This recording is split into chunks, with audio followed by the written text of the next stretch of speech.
So, the floods of grief, Dhammapada 113, Patachara's story. So let's unlock the Dhammapada, see what the Buddha was teaching us. Many of us are familiar with the Dhammapada. This is the story of Patachara's life events, a lady who went on from family life to become an enlightened bhikkhuni. As we see here, the Buddha had great compassion, caring and protecting against a hunting, cruel cousin he had. A swan he protected. And many of us know this sensation of wanting to care for animals, to be kind, to be compassionate, to be caring, to be loving for an animal. We have great affinity. So what do you think the meaning of life is? Food and sleep. Yeah, that's what I thought.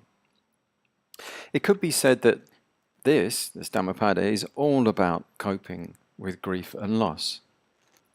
I suppose that for many of us, learning to cope with grief and loss starts when we are children. That for many of us, it starts like this, from the Amelie movie. Heartbreak at the loss of a goldfish.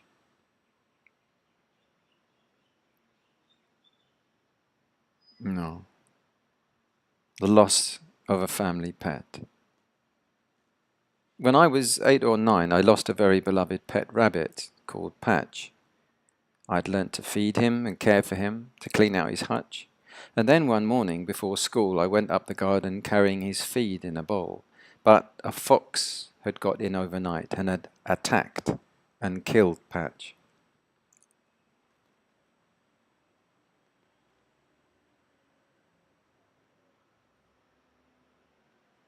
That was very hard, very difficult to learn to cope with. I also affectionately cared for a pet dog called Bella, but we lived next to a busy main road. One day Bella chewed through her leather lead that kept her tied at the back of our house. She escaped our garden and our front gate. I raced out. Even though I tried to catch her, she ran into the traffic, being struck by a car and wounded so badly she had to be put down by the vet. I'd actually considered to become a vet, or maybe join the Royal Society for Protection of Cruelty to Animals, the RSPCA. I was so shaken up by those experiences. But, a vet kills animals, like shooting them and injecting them, putting them down. I couldn't bear that idea. And it's only when I saw the monks were teaching pure kindness that I could find a vocation based on compassion.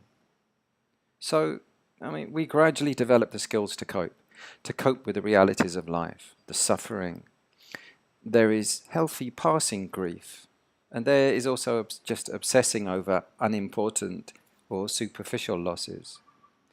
This picture shows a photo during World War II. A London policeman gives tea to a now homeless man after a V-1 flying rocket attack that killed the man's wife and destroyed his home. See this girl crying. The young girl is trying to cope with the loss of her hairstyle. Not this one. Or this one. Now this young girl and the young boy consoling her. This was the sadness of losing a game.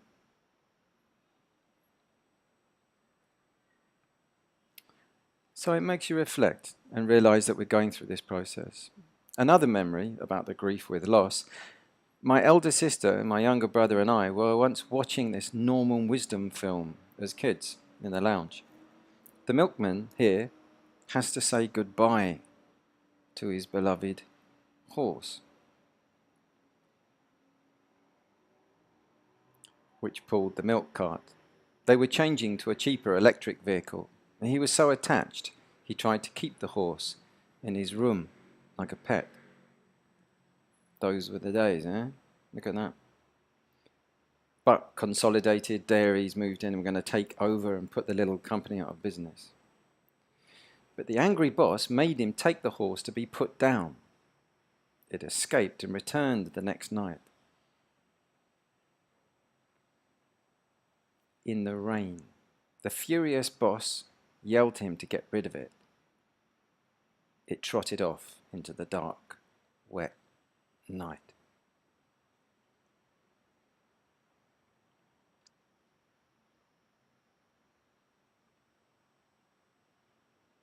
It was very, very moving.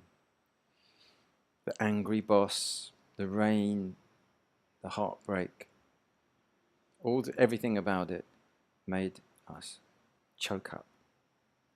At this point, though, me and my sister, being a bit older, like 11 and 9 years old, me being 9, had a big lump in our throats. It was my 5-year-old younger brother at that time that turned round with tears streaming down his face, and a wavering voice came out. He said, "I feel really, really sorry for that horse, don't you?" Oh, look.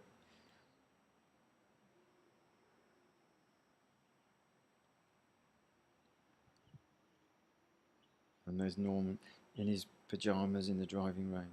And that's a real milkman in real World War II, delivering milk.